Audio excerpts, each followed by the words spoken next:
moment you connect, you lose control. I can target anyone, anything, anywhere. They're moving the money. No fingerprints, no trace. No mercy.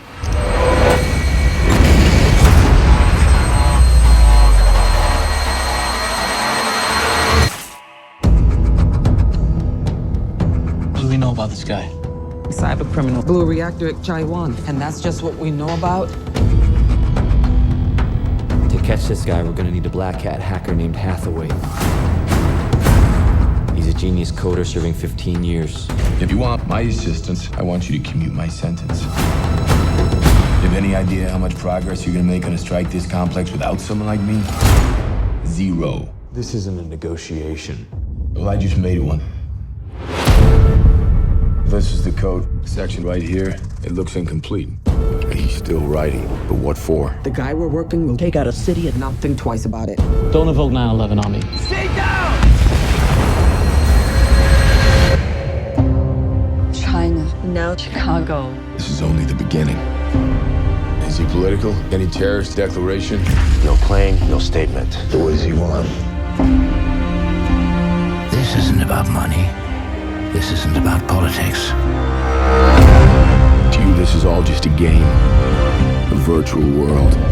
You were never in the game. Whatever's next is right in there. Can you crack it? Isn't that why you brought me here? You get discovered, you're dead meat. Do you know what your guy did? He hacked into the NSA and defense. Bring him in. You have to run. I'm gonna stop him. With a guy this dangerous, it's all about if I can get close enough, fast enough. You're no longer in control.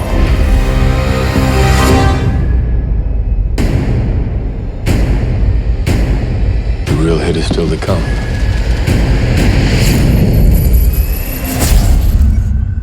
Welcome to Movie Humpers. I am Bob Sham. I am Angela. The weird sounds you hear are probably going to be dogs. Mm-hmm. And we bid farewell to Michael Mann month. Yes. Friday we're gay because movies are gay. Yes. And yeah. And are you excited for me to be gay? Yeah. Starting Friday? Sure. Cool. I mean, you have already told me that you're not gonna like go be fucking or anything, so I'm cool with it. No. We're all a little bit gay. We talked about that. I did mention, you know, you don't have to keep up. You can listen to whatever episode you want. But if you are listening to every Michael Mann May episode, you'll probably recall I mentioned Public Enemies. Yes. I decided not to watch that because I didn't feel like doing the Stars free trial. No. And forgetting to deactivate it. Every app that is a movie app should give us a free password. Yeah, if you want us to talk about your movie, All of them. give it to us. All of them. Yeah. But the movie, Michael Mann's movie Blackhat, which I believe is his last movie that came out. Mm-hmm. And it's more appropriate we do Blackhat because it's trying to tackle modern crime. And so we've hit the 80s and 90s, 2000s, and now we're in the 2010s. So this one is more modern. Public Enemies is more of a throwback, traditional noir looking movie. Yeah. But Blackhat's more modern. Yeah. And if you look at the reviews online, it's very middling. Yeah. And you get it. You understand why. But there are, like, cool things about it. Yeah, for There sure. are cool parts that there's some Michael Mann-ness to it. Yes. His stamp is there. But this is about hackers, cybersecurity.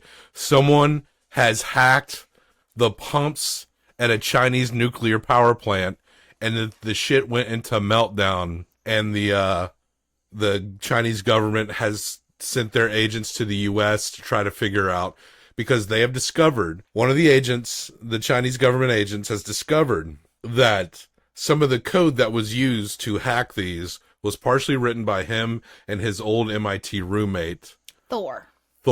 Hathaway, I think is his name. It's played by Chris Hemsworth. This stars Chris Hemsworth, Tong Wei, Viola Davis, Holt McElhaney, and Wang Leeham. Off the top, what did you think of the hacking scenes? That's what we open with.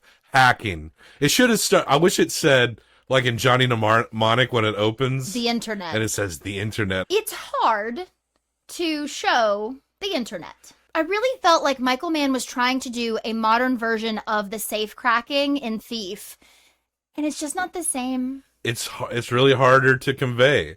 When you're dealing with crime, it does help to be in a pre-smartphone world. Pre-smartphone world, and also, in general, hacking is not exciting.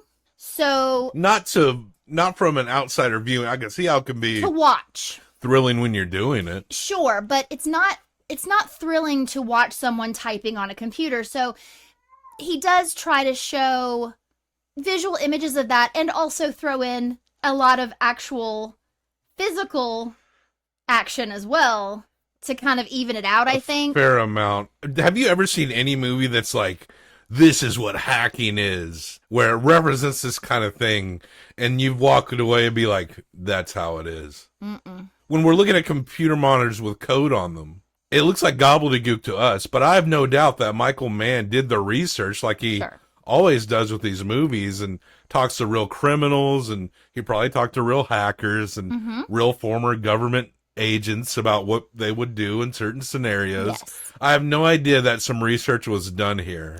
And I know my brain does not work the way their brains work, but the fact, I don't know, it just blows my mind that it's like scan down millions of characters and be like, oh, that's a thing to look at. Like, it's just, it seems so bizarre to me. It feels like a needle in a haystack kind of situation. At the very least, they're not being like, I'm hacking into the mainframe. They didn't say anything like that. Right. I did really think the way they got into it was interesting. The whole idea of like, I now work for the government, but I recognize that I wrote this code with my buddy who's in prison for hacking. So we got to get him out to help us. So I did kind of like that.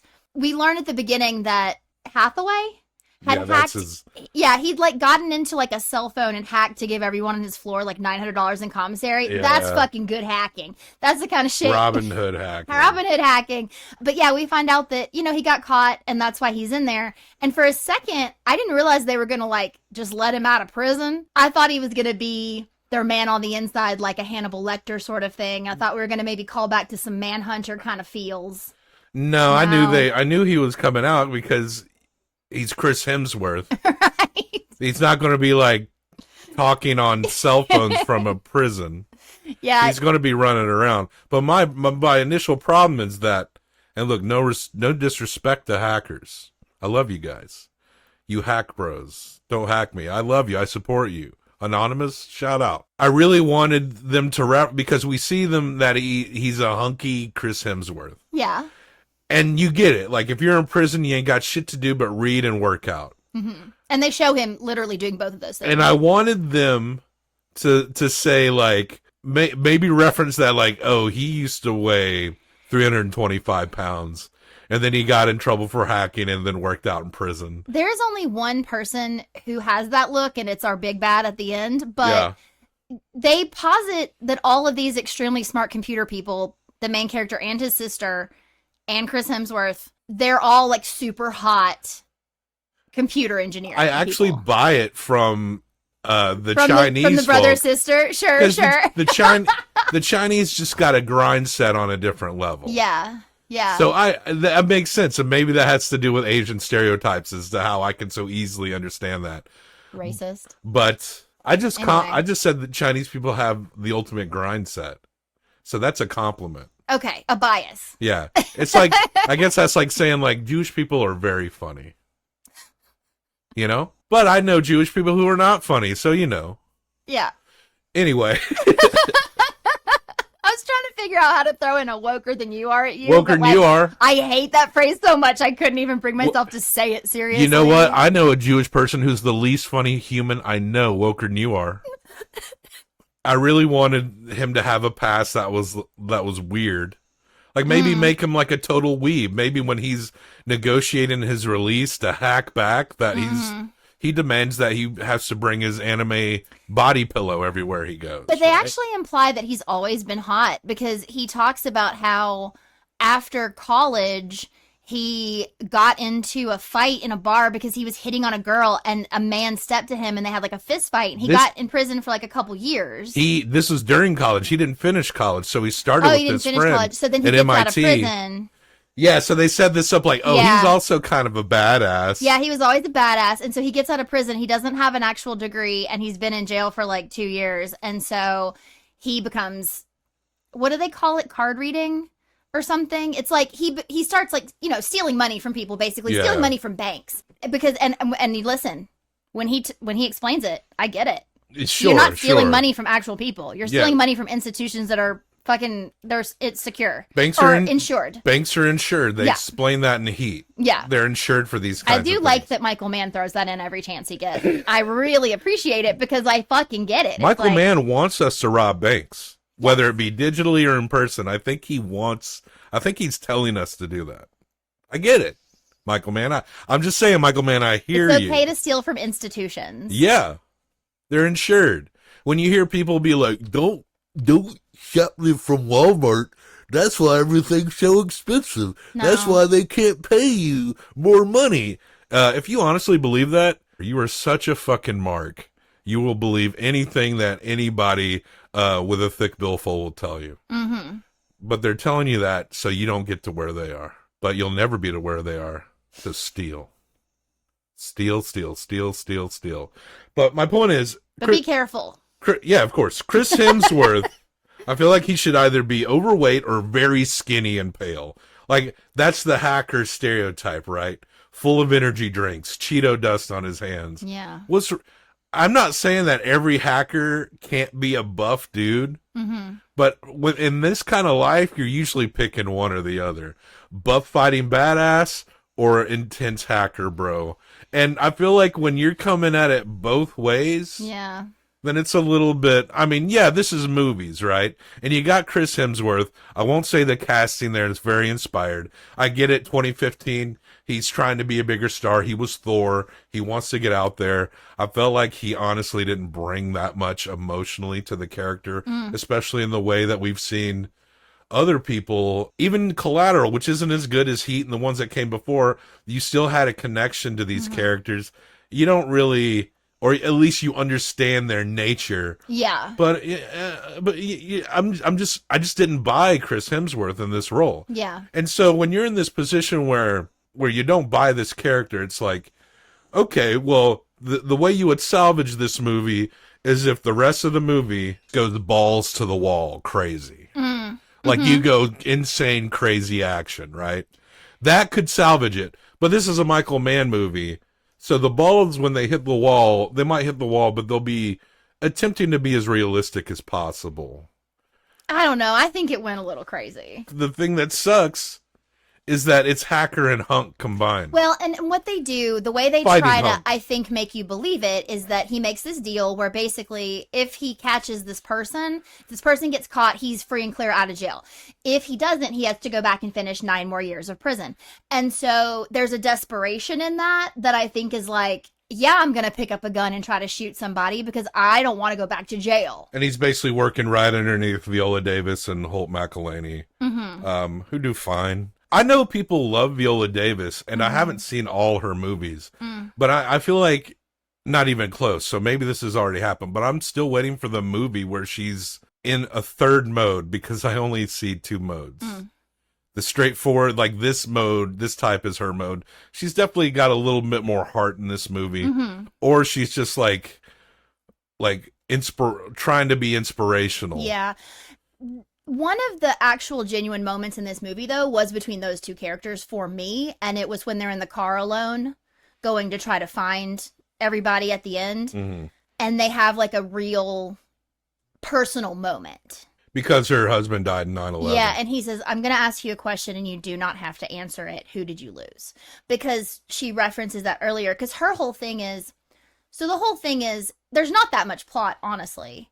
It's like, they need to try to catch this person. He gets out to try to help them. They're kind of thwarted at every angle. Whenever they think they're getting close, it ends up that they're not really close. There's a lot of patsies involved. There's a lot of people. There's a lot of international mercs hired to do their dirty work around the globe. They go from LA to Hong Kong to Jakarta to Malaysia. They go, you know, all around. And the whole thing of it is that they're trying to get this other piece of the code so they can find a clue to tell them who this guy is, because they know the first code is theirs. And then where's the second piece? And so they do eventually get, this is a cool scene when they go into the radioactive place and they actually like pull out the backup of the computer. Everything's covered in corrosion, which is they did look cool. It looks really cool, and you can only be in there for so long or you'll literally die, and no one can come save you because there's not enough time. And so it's truly get in there, get out, or you're dead. Yeah.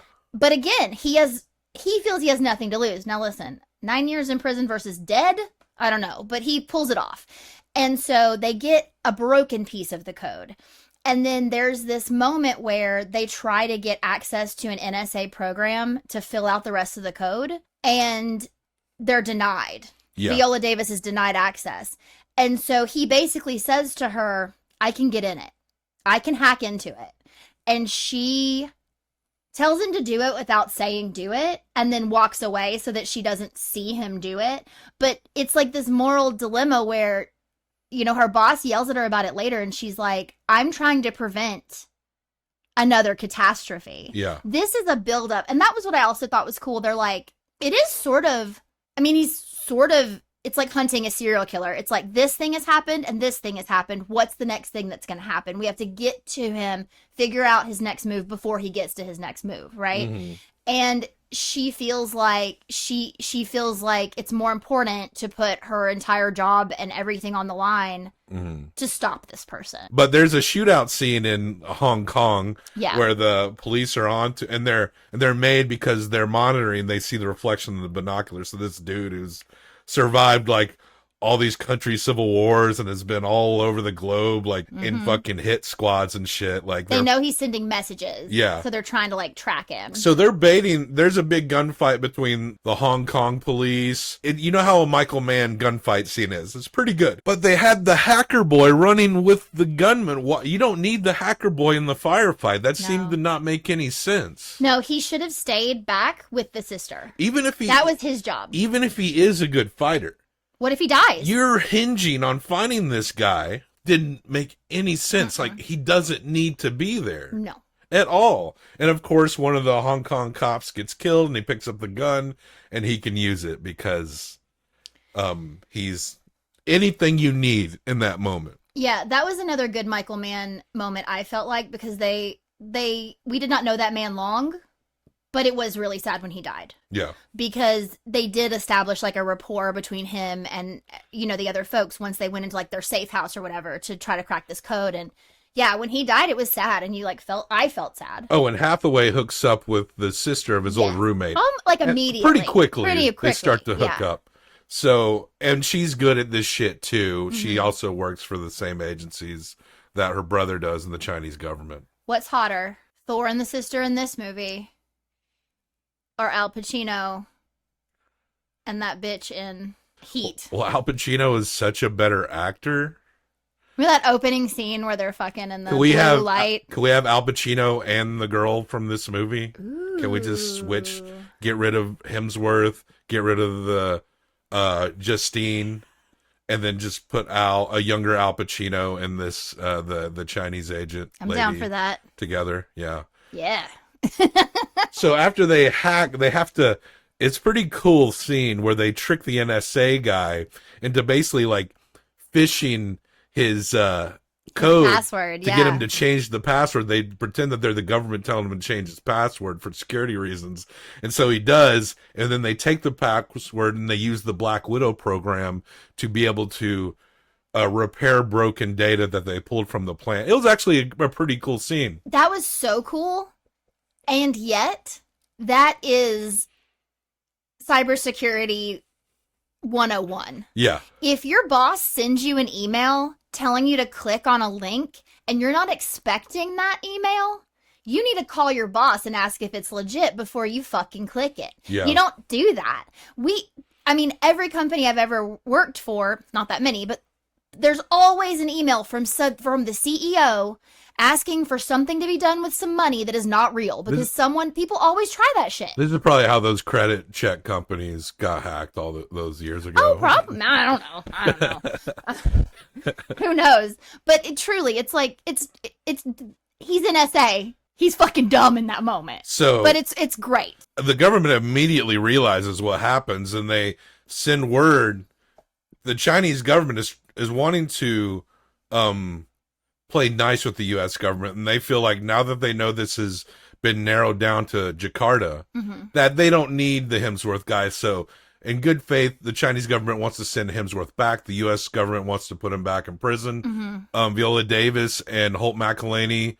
Holt McElhaney's more of the go by the book guy, but he kind of understands her position because she's like, I'm trying to prevent like something happening. Even though the plot of the movie, I mean, the villain could eventually get to something in America, but we learn from the plot of the movie that it's really about the branding of the pump. He hacked the same brand because they discover that the pumps used in the nuclear power plant are also used to pump out mines in these tin mines in Malaysia. Yeah. And so he's manipulating the stock market. So he's going to hack the pumps in Malaysia to flood out all these mines and flood all this town to make it hard to access tin, which would shoot the price of tin way up out of scarcity. So when they figure that out, they figure out that he's basically done like 2 trial runs. So the first one was the nuclear reactor, because it's, like you said, the same brand. So he knows if he can blow that one up, he can blow these ones up.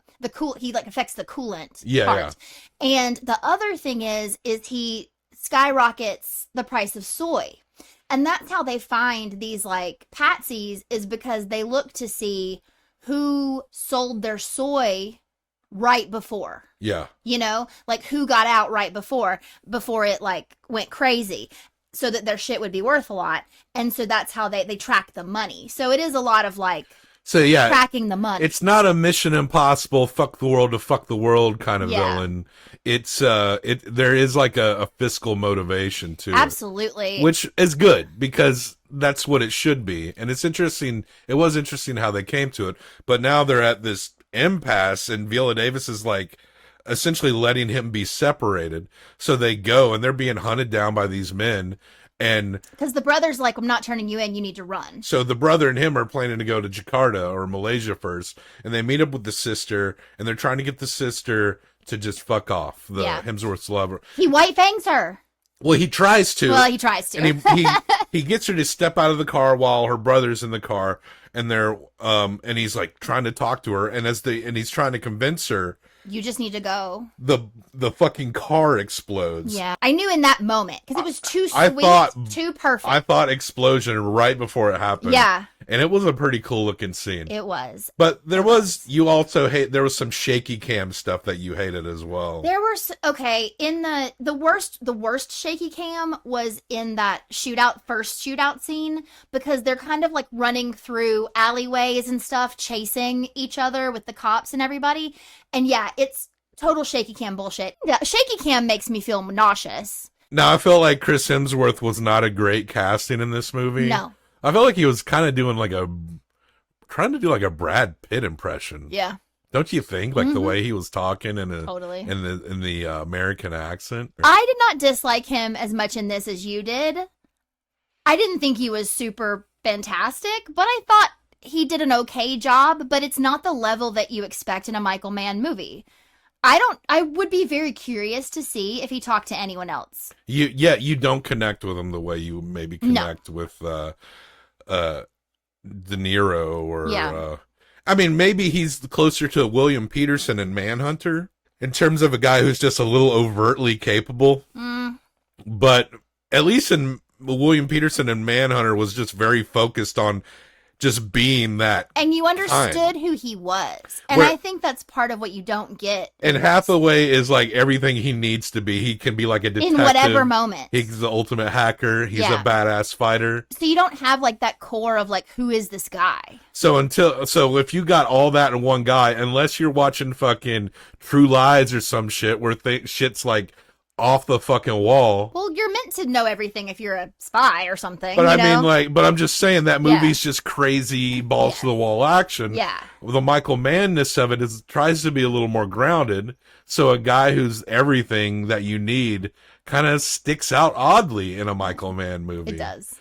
So we got beautiful cityscape shots. You know, Michael Mann always makes me want to visit every city he shoots. Yeah. Hong Kong, like, let's go to Hong Kong, right? We get plenty of blue. Yes. We all got the blue. Actually, a particularly lot of beautiful shots after the brother has died. Mm-hmm. So the brother dies in the car explosion. Right after that, the bad guys show up. They're shooting. Before we get there, yeah, I want to compliment an acting scene when he's holding the sister in the plane as they're leaving the country. And the camera's just we haven't even gotten there yet. Zoom in there. Yeah. Up to her face, and she looks completely wrecked. Mm-hmm. And it was just a very viscerally emotional. It was. She was like you watching a movie. She looked like you watching a movie, an average movie that you don't think is very good. That's your face when you're watching that face that she made. That's you watching Mank. No, I didn't care about Mank that much. She really was sad. So because it was great. Not only her brother died, but then immediately the bad guys come and start shooting. At the same moment, Viola Davis and Dude show up, and there's a shootout, and they are both killed in front of them as well. Right. So the whole time they're hiding, and I almost just called him Brad Pitt. Hathaway has her and is like trying to hold her because she keeps trying to run out because, you know, she's obviously in shock. She's distraught. She wants to run to her brother. Brother is not, there's like probably no parts of her brother left, right? And so he's trying to like hold her, and then these other folks get killed in front of them as well, and then they run away. They get away by getting in a subway, back to the subway, and so like in Collateral, they get away, and then they go to Malaysia. That's when they figure out the 10 They figure out what the motive is. But they're alone now. They have no one to help them. And honestly, the only thing at this point that is driving them is the fact that people still want to kill them and revenge. He wants to take down the man who started this whole fucking mess. So they go to Jakarta and they track him down. They do a bunch of clever shit to figure out where he is. And they have a lot of costume changes, and it does not seem plausible. When are they shopping? They're surrounded by stores everywhere they go. They've got to stop and take a shit or something. Sure. You were really hung up on their clothes changes. I was, because it just felt like they always had fresh They've got to clothes on. have downtime. Listen. You can go change in an airplane bathroom with the shirt you bought in a gift shop. Totally fair. But it seemed a little odd when you're life or death running. And then I get that she needed a fancy dress to go to the bank, but like regardless, other than that, it's like, why are we doing so many costume changes? Anyway, so they're not costumes. They're clothes. Catch that. No, they're I mean clothing. Actors wear costumes. But these if are it's just a costume change in a movie, that's like a technical term. But the characters are just wearing clothes. They're not wearing. Yeah, but the actors are doing costume changes. It still I works. understand what the technical term in filmmaking is, but the characters are wearing clothing. Yeah, okay. The characters in the movie aren't like, I put on my costume, I'm ready to go out. Duh. Okay. But you're explaining to me the difference. Yeah, but you don't need to correct me because it doesn't matter. Like, it's just the same. But Clothes and I know it costumes. doesn't matter, but we're talking about it. Okay, well, anyway. Because you're hung up on it. The fact that they changed clothes is just too much for you. It seemed a little silly. Anyway, so the way that they decide they're going to figure out who they are is they're going to steal all their money. So they know what bank it's at. Yeah, they figure that out.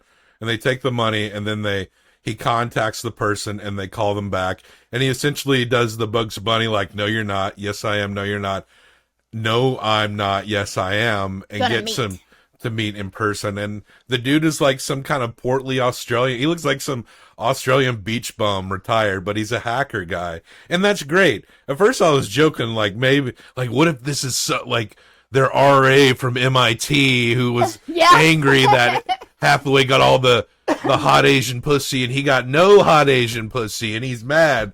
But this is actually a better version. Yeah. So they arrange to meet up and they go into this festival in Indonesia. I'm not sure what they were doing. I should have looked that up. Yeah. But he's prepping by wrapping magazines around him. He's prepping for hand-to-hand knife combat. Yeah, he's like sharpened a screwdriver into a weapon. He's got like a knife in his pants. So there's an exchange where they're able to sneak up on the gunman dude who survived multiple fallen countries and yet gets killed by a hacker in the middle of Indonesia. What a shit way to go out. He got right up on the back of him and he flipped around and actually did get a stab in. Yeah. Before he was killed, but he said to him, he was like, this is the closest anyone's ever gotten. Yeah. He basically was impressed, but it was like, I'm impressed, and now you die. Like, but he didn't. He got him. And then, like, Chris Hemsworth takes the hacker dude, and he starts. It's actually pretty kind of cool how it looked. Where he's just taking a blade and he's like, yeah. And it actually looks kind of badass. Yeah. Hemsworth is fucked up, and she treats them, and then they kind of heal up, and then we see them leaving the airport, running away, and you can see that the Indonesian government is watching them, but the movie ends on them like walking out. Well, here's the thing. I think it's questionable. I think it's like Thief. I think this is a Michael Mann ending of like you don't really know because they are leaving. They do seem like they could be conspicuous. They have on nicer clothes again, but you can kind of see a little bit of blood coming through his shirt because he didn't get proper stitches and stuff. And it shows them on the security, but that doesn't mean anyone was looking for them. But it means they could be, you know? Oh, and they also show that they obviously kept all that money, and that's what now they're living off of. So, yeah, there's some cool Michael Mann stuff that you're guaranteed to get in a Michael Mann movie. But there's also just some shit that didn't make sense. The lead casting was not all that. There were multiple moments where I actually said to you, what is happening right now? I just didn't understand why they were where they were in a lot of moments. The lead characterization was just kind of a little too convenient for a Michael Mann movie. He wasn't a focus driven into one thing kind of guy. A character that is everything he needs to be in a moment stands out like a sore thumb in a Michael Mann movie. The friend, the brother, yeah, he was better in that he was more focused, but honestly, like, I didn't really feel like I got to know him that well. Yeah. They had a few moments, but also, like, maybe he just didn't have anything to play off of. Yeah. And I felt like the lead female, she did kind of earn her spot. Yes. By the end of the movie. But all in all, like, it was a fairly clever, but yeah, like I said, you can be the badass fighter dude, or you can be the ultimate hacker. Yeah. I don't think you can be both. No. Yeah, a little sub. Yeah. I mean, but look, the man, he made Heat. I know. He made Thief. You can't take shit away from this dude. And I really hope that we are one day sitting here talking about Heat 2. Yeah, well, let's hope. Let's hope. It's, let's hope. We're hoping. We're going to hump this movie. You're going to hump it 1 through 5. I'm going to hump it 1 through 5 combined for best out of 10. Mm-hmm. Well, we will rank it forever. Go ahead. Blackhat, which should have been called, what was it, Ghost Man? Yeah, it should was have been. Was his handle. Ghost Man. I am going to give this movie a 2.75. That's exactly what I'm going to give. Really? Okay. I was like debating. I think it's a 2.75. So that takes it to a 5.5. Yeah. Little tiny bit above average just for the Michael Mann shot. It was, the balance of like cool but the Michael Mann cool stuff is what you expect at this point. Absolutely. It's got to be there. So when the other things that don't make sense, we're grading Michael on a higher level.